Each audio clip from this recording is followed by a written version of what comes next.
And we are live. Hi, good evening, everyone. Welcome to Level Up Live. I am Dr. Sharita Gaskins Tillett, your host. Our guest this evening is Dr. Amanda Adkins.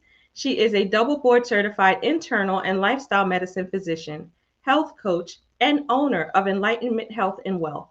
She has a deep passion for ensuring that everyone has a chance at a healthy and happy life. Her most recent focus has been to help women who are overweight prevent and possibly reverse chronic illnesses such as diabetes, heart disease, and high blood pressure. Both through her medical and personal experience, she knows how our lifestyle can lead to remarkable changes in our health and our ability to fulfill God's will for our lives. Welcome, Dr. Amanda. Hi, thank you so much for having me. I'm excited to talk to you tonight.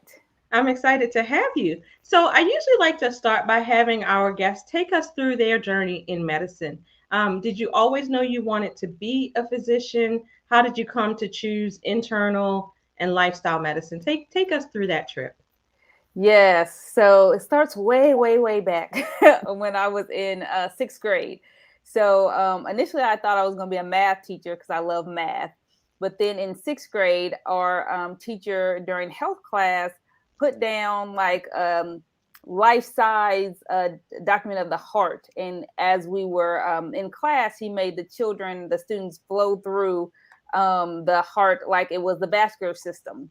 Wow. And I just fell in love. I'm like, oh my gosh, the heart is an amazing part of the body. I want to do this.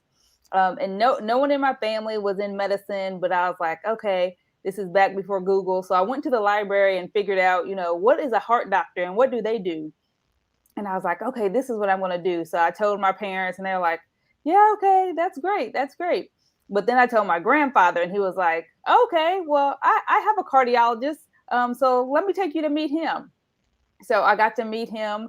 And it actually became, real at that time to say, okay, somebody I Yeah. see and know that it can happen. And then I had to, research how to actually go through medical school, how to Sure. apply and all that kind of stuff. And so I end up, going through with biology, then the med school. Uh, I don't know, people talk about here, but med school is rough. Yes, it is. I tell people that I was like, if I had to do it again and somebody told me about it, I probably still would do it because it still was a joy. And, I just Right. wanted to still do it. But it was like, I wish somebody would have told me Well, before it in was an sixth obstacle grade. to your goal. You had a goal in mind, thank goodness. Yes, it was rooted deep in me time I got to med school. So I was like, I can't give up now. Yes. So going through med school and the different specialties, I loved a lot of things except surgery. Well, I should say general surgery, because initially I was like, oh, I love OBGYN. I like delivering babies and just working with women and women's health. But then I was like, I like to sleep. I can't be up delivering Yes. babies. If you like, take it to an OBGYN. If you like to sleep, it is not the field for you. Right. So that got xed out because I was like, yeah, I'm gonna sleep. My patients would be like, yeah, we can't come to her anymore. We call her, she'll even wake up. Um, so I was like, okay, what else can I do that loves women's health? And I still liked, the heart, cardiology, and then I fell in love with like helping people with diabetes. And so I was like, okay, I'm gonna do internal medicine from there. And then I was like, okay, what am I going to do? And I ended up through getting to lifestyle medicine because of my own health journey. It was nothing like the lifestyle medicine was not out there and available when I was, going through residency. It's a relatively new board Right. specialty.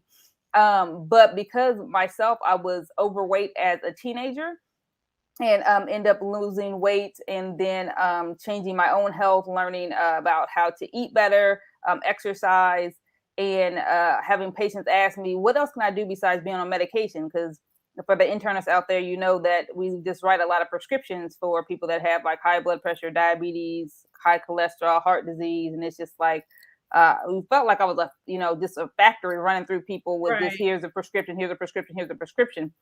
Right. And Instead of then, getting at the root cause of yeah, what's going on. like we're like the management of chronic disease. Like it sounded okay initially, but it's like I don't want to manage, I want to actually help somebody. And so leaning into that, I was looking into what I found, homeopathic medicine and functional medicine, and looked into those. I'm like, yeah, that's not exactly what I'm looking for.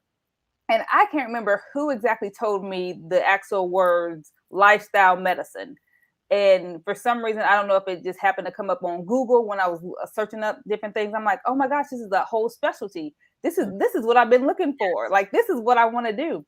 And so I end up, getting the information about the American College of Lifestyle Medicine. I'm looking into some of their the plant-based nutrition conferences, starting to go to those, and I was like, this is where I belong. Like, these are my people. So now, were you mentioned having your own health journey, your own health struggles earlier on. Did you become plant-based at that time? So I became a vegetarian at the age of 16. Okay. So and now you did that for health reasons, or like what compelled you? I don't know many 16-year-olds who make a decision to become vegetarian. Right, So and especially in the 90s. Yeah. So yeah, I just wanted to continue to be able to lose weight. So my freshman year in high school, I just started exercising, and I was able to lose some weight then. And then I just happened to be at home, bored and wanting to eat something, and my mom hadn't been to the grocery store yet, and we had like some canned peas and corn in the cupboard. And so I just like, oh, I'm just gonna see how I can go without eating meat. That was a thought in my mind. And 3 decades later, I still haven't eaten meat.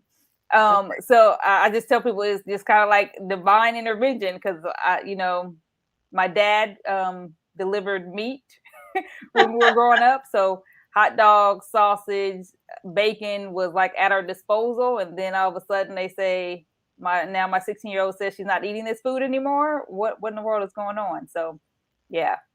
You kind of went against the grain. Yes, exactly. Total 180 on them. So now you became an internist first, and then kind of stumbled your way into lifestyle medicine. Is that? Yes. So I was doing my CME credits, trying to figure out what I wanted to do for that, and I found a nutrition course in Arizona, and I was like, oh, I always wanted to go to Arizona. Let me go and do this course, because you do the classes in the morning, and then the afternoon you were free. And one of the doctors there said you cannot out exercise a bad diet.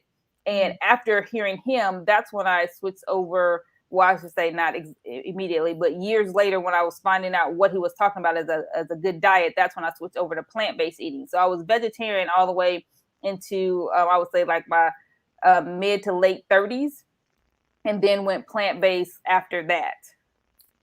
Yes. Okay, now how long is the fellowship for lifestyle medicine, or what's the path? Is it a certification? Is it a fellowship? It's a certification. So you have to have your original board certification in whatever specialty you want. And this is for physicians. They have routes for like pharmacists, PhDs, masters, and you go through a different route.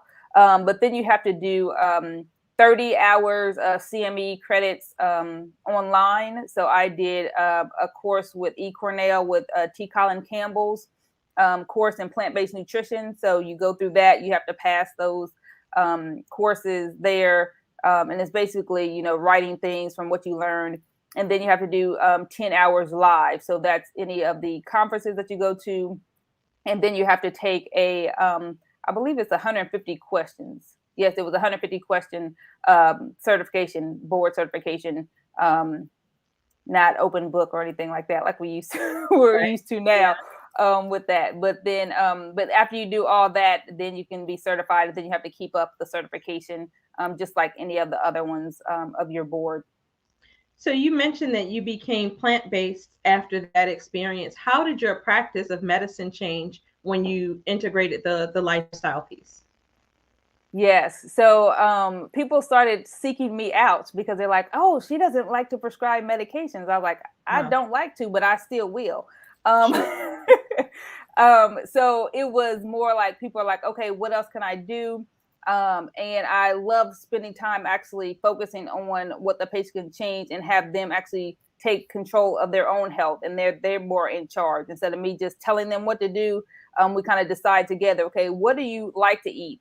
How can we make this better? How is this relating to what you're coming to see me for? So if you have high blood pressure, what do we need to tailor for that? If you have high cholesterol, or if you have a family history of these things, and you're like, if I don't change something, then that's going to be me, because that was my story. I know if I didn't change something, that would be me. And so I have people that are decreasing their amount of medications. Some are like not starting on medications. And some is, kind of back and forth. I do it, I don't. I do it, I don't. But it's still just the idea that people are open to it. And they have hope, knowing that there's something else out there besides just another prescription medication that can cause them side effects. Yeah, and I think it sounds like it's very empowering, that it gives them an opportunity to take an active role in their own health and their own wellness, as opposed to somebody just telling them, this is, what you have, this is what you have to take, and you're going to be on this medication for the rest of your life. Right. Yes. I have that question a lot too. So how long do I have to take this? And I'm like, forever, if you as don't long as you change don't want something. to have high blood pressure and diabetes, right? Right. Yes. So if you don't unfortunately want to have a stroke or a heart attack because of that, it's on there forever. But because we have that other tools, the other tools in the toolbox, like I said, we can start your medication now as you're working on these lifestyle changes, and then our goal is to get you off the medications again. And I think that gives a lot of people hope too, to know that they don't have to necessarily be on it forever. As before, when like I said, I was saying, it's once we started, that's it. You're going on and probably going higher on the dose as you continue to get older. Yeah. So now you mentioned the plant-based diet as one of the tools that you use. What are some of the other tools that you've used now from lifestyle medicine? Yeah, so the 6 pillars of lifestyle medicine are a plant predominant diet. So that's usually what I focus on first, because if we can change that, that actually helps a lot. The second is exercise. So we want to make sure you're moving and exercising. The difference between physical activity and exercise, I stress that to my patients, because a lot of them just say, oh, yeah, I walk around at work or I move around. Okay, no, that's good, but we need some exercise.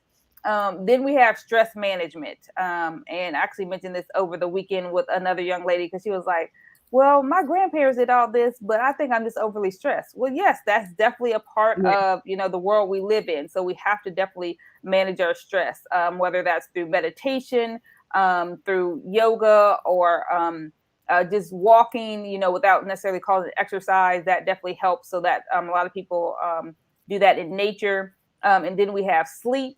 So we want to make sure that you're sleeping hopefully closer to 8 hours a night. Then we also have social relationships. So you want to make sure you're interacting well with others, have, good solid foundation friendships and families. And then to get rid of toxic substances such as alcohol and tobacco. So all 6 of those things we try to get in, but I'm still mainly internal medicine. So in a 20-minute office visit, we can't do them all. Sure. But the goal is to work through all of those things, because they all play an impact on our overall health. And once you get one right, then that's when we start working on the other things. Because it's too much to try to do them all at one time. So we try to focus on the main one that can get the results that they're looking for immediately, and then, intertwine the other ones. Yeah. Well, I'm happy to hear that, that medicine is moving kind of in a more holistic way, because there is so much that we don't understand, or that, at least when I was in medical school, that we just didn't really even talk about. We only just begun to talk about stress. Mm-hmm. Relationships, I don't think I ever remember hearing anybody talk about relationships. No. So, so I applaud you for the work that you're doing in that area. I want to shift gears a little bit, because I did mention in your bio that you focus your practice on Christian women specifically. So tell me about that. How did you come to niche down to Christian women?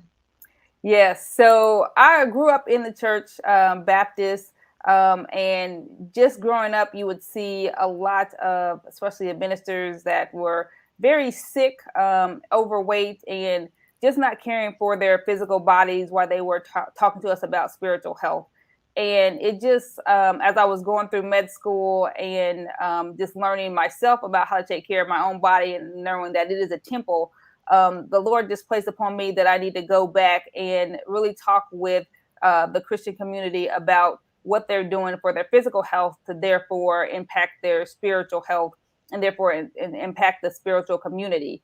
So it's a heavy weight, I would say, but an easy weight, because this is all that I know, like growing up, and just to know that my journey and looking back over my own life, that this is all coming together for this one purpose, that it makes me to be more bold, to come out here and talk about just the changes in my own life, and to hopefully influence someone else. But it's mainly to make sure that the Christian community actually take care of their physical body, so then they can actually be on that spiritual journey in the battlefield for saving lives, and getting them closer to God.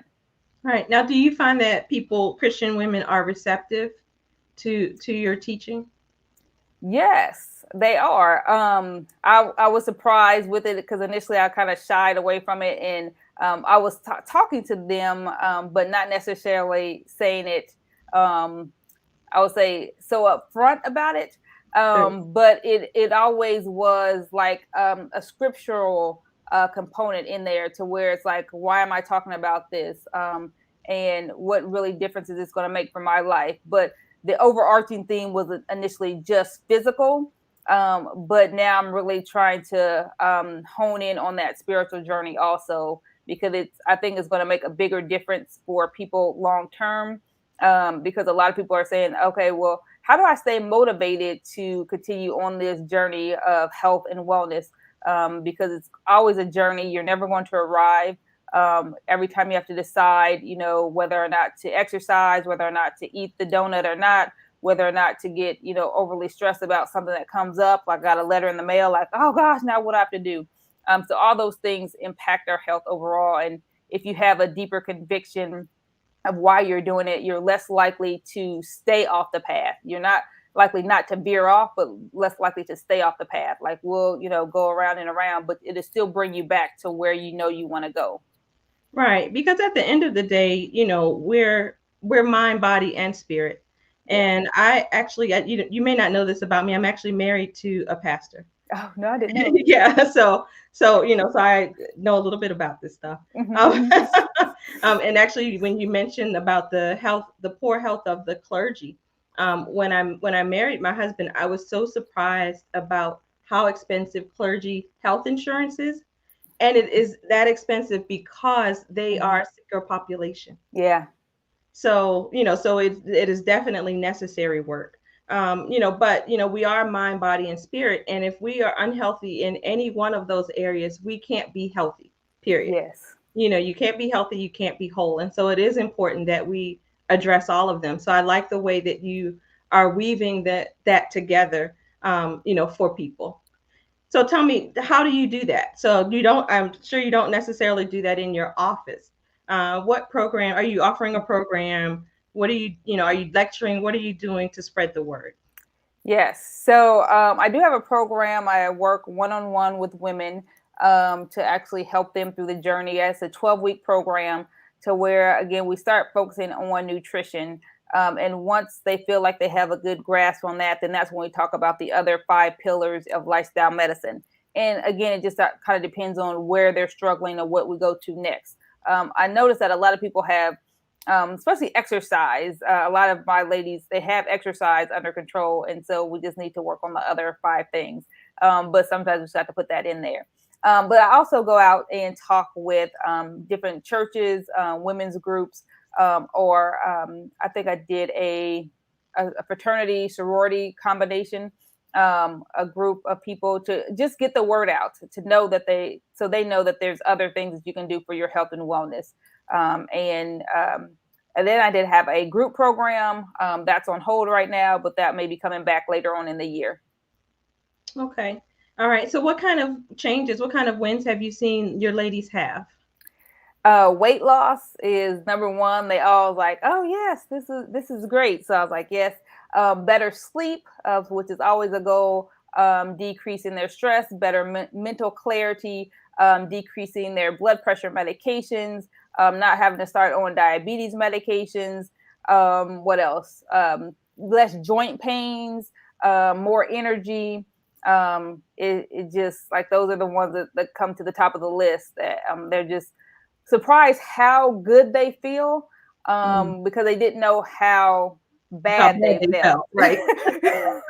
It's interesting how that happens, isn't it? Yes, yes. And that was just like when we did the 5-day course. A lot of women were like, "Oh wow, so big of a change in so little time." A And so they're 5-day course? So yeah. what did you do in 5 days? So we focused on the nutrition. It was a cleanse, Okay. of taking them through that, and where they got rid of, all processed foods, all sugar, gluten, all meat products, drank mostly just water, lots of fruits and vegetables. And for my Bible readers out there, it's like what Daniel and his friends went through. So they were strong. I mean, and again, it doesn't take a long time for your body to kind of process those things and like get rid of what you don't need.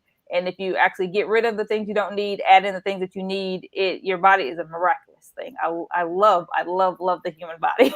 Absolutely. We actually, our congregation does the Daniel fast during Lent each year. And Hmm. my husband's cholesterol is borderline most of the time, but right after Daniel, it drops by about 40 points.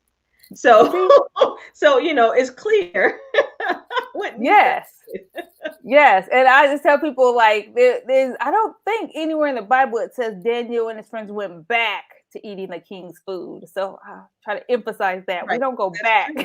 That's true. That's true. Okay. So now for those who are not ready, because you talked about no processed food, no meat, no this, there's a lot of no in there. So how so how do you get people to, if they're starting to try to adopt a healthier lifestyle, but they're not ready to go as hardcore as all those no's you talked about? Where's the place to start? So I want them to start by doing all the no's and just doing it for the 5 days. So that's usually where I have people start because, like I said, you don't know how bad you feel until you start to feel good. And then once you actually have that control, then you can add in, little things here and there at a time and see how your body reacts. Because then I'll tell people, so if you start to feel sluggish, you start to have, stomach issues, you start to get headaches, your body is telling you, I don't like this. Is that your sign? So you want to start looking out for those things. And if it tells you that, you have the option of ignoring it or taking it away to get your body feeling back better again. So that's usually what I tell people for their long-term success. That's what you have to do because going through the journey is going to be times where you're like, I don't care, I'm going to eat this cake. And I tell people I'm not perfect either. This is a process and journey for me. And especially like the summertime, you know, I have birthdays all throughout there. I'll have, some cake and ice cream, and everything there. So, but I just know that I would get back on the journey and eating, a full, fresh salad, with lots of veggies and things like that. So you just kind of have to know how you feel. Then, if you're a person that you're on this journey, you've been eating this way for a while, and then you want to add in maybe, some type of animal product. I will agree now to fish with the studies. Right. I won't tell people they cannot have that, but that's something I would say if you want to do that, you can. But the main thing is that you want to make sure you have lots of fruits and vegetables every single day. If you do that, you're well on your journey. You're well far ahead of most of Americans, where we have 1 to 0 Wow. of fruits and vegetables a day. I'm always surprised when I do this.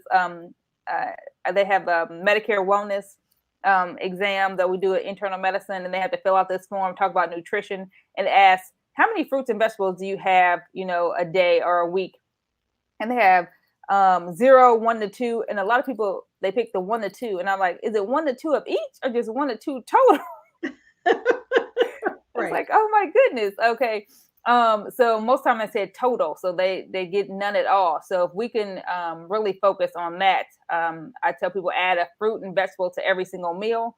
That will get you well on your way to like healing the inflammation, everything like that in your body. But usually if someone comes to me and specifically for health coaching, I usually put them through that 5-day cleanse so they can really feel the effect.